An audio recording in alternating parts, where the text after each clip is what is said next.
Good morning to you, Megan. So much going on in the markets, but let's focus in on this airline segment. What are you guys tracking right now, and how are things shaping up in terms of what you're following? We've been listening to a lot of different ways that consumers could be talking about the coronavirus and how they're responding to this virus. And one of the things that we tracked, especially from the beginning, is travel cancellations and travel mentions. And unsurprisingly, people are canceling travel. This is now not really an option. At first it was kind of, how are people going to shift? And now it's okay. People have shifted. People have canceled their plans, and now it's looking forward into, okay, now maybe we should start tracking when are they going to be able to book travel again, right? So you can see that we've clearly peaked, because what else do people have left to cancel? And so obviously the airlines have suffered, especially in the short term. We're also tracking the sentiment levels of, how consumers are working through these travel cancellations with these different airlines. And you talked about earlier, any type of a positive note that we could hit on. And one thing you can see from that consumer sentiment comparison is that even though consumers are canceling travel and, they're not taking these flights, the overall sentiment for the airlines is not being impacted from a consumer perspective. There's not a drastic disruption or drop in sentiment. People aren't saying they're never going to fly again.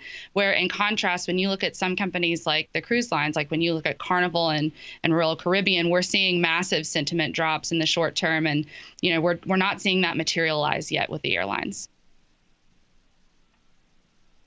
Yeah, Megan, in an environment where, every economist, every person that looks at the market has dealt with or has theories on, economic slowdowns, right? And recessions and all those things that make economic activity slow down. No one has a template or history of a sudden stop in an economy. Right.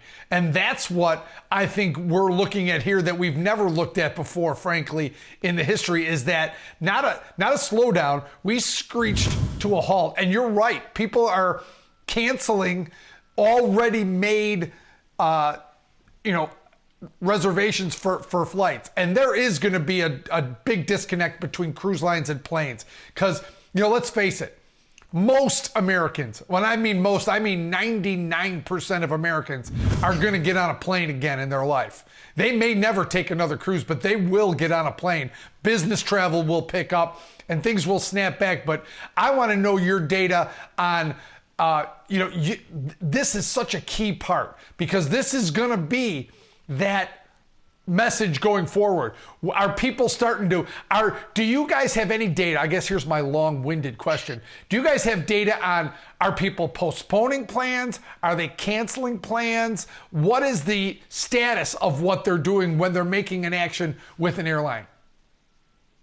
I think that, we saw a lot of people cancel plans. That was just a basic, knee-jerk response whenever there are changes enacted on the ability to travel from, internationally, things of that nature. Whenever we saw that announcement come through, obviously there was a negative sentiment spike as people started to work through their own plans. But from a long-term perspective, that's something that we're going to have to take a look at. We're not necessarily seeing some, massive uptick in purchase intent for these airlines, right? People are more talking about they canceled or they're working through their current plans right now. And it's kind of a wait and see. I think that there's still such a big unknown of how long will this last. And so that's something really important that we'll be tracking moving forward is, when do people kind of start making these plans again? So instead of tracking these cancellation mentions, we're probably, we're going to start tracking those, I just booked this flight, I'm actually planning this trip, because I think that will be a really positive indicator for kind of, more return to business as usual.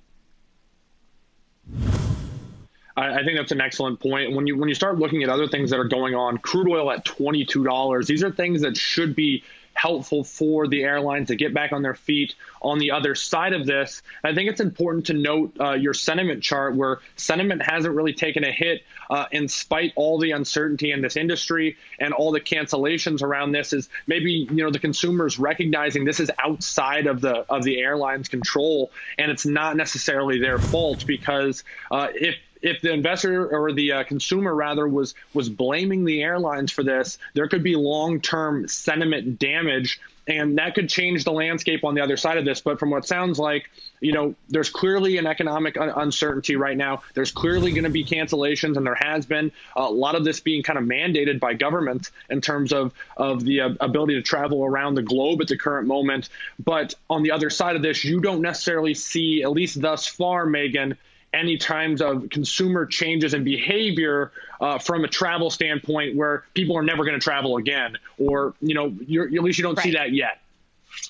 Yeah, I think Kevin nailed it. He talked about people are going to continue to fly, or we think that most people will resume, business as usual eventually. And people aren't punishing or blaming the airline specifically, but there is a contrast in the behavior and the mentions when we look at, just for comparison, obviously cruise lines and airlines are very different beasts here. But whenever you look at cruise lines, we're actually tracking mentions of people who are saying, I will never take a cruise again. Like, that's pretty significant. And that's a pretty big, a much longer term shift in consumer behavior in comparison with the airlines. And so, Megan, last question here, so we're getting close on time. If you were looking at the airlines in particular, obviously the entire industry faces these headwinds. It isn't, one or the other at this point. Oftentimes, at least at the beginning, Southwest was kind of isolated because they're primarily domestic when this was more of a, overseas issue. Now it's everywhere. All of these companies are affected. They're all affected in similar ways.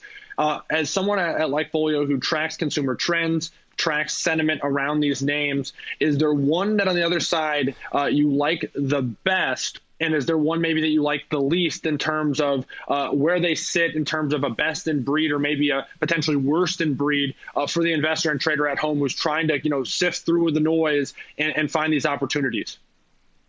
That's a really good question. I think that I really like your best of breed approach. Whenever we look at the sentiment, you can clearly see Delta and Southwest kind of rising above the Uniteds and the American Airlines. Whenever we talk about a big four, those are the four that we usually look at. And I think that you'll start to see consumers really taking note of these different policies that are in place. It's no surprise that Southwest, especially through all of these cancellations, has risen to the top as the best of breed, just because if you book with Southwest, they already have policies in place that are very forgiving for whenever plans change. And so I think that may be something that you could look at long term as things start to return to normal.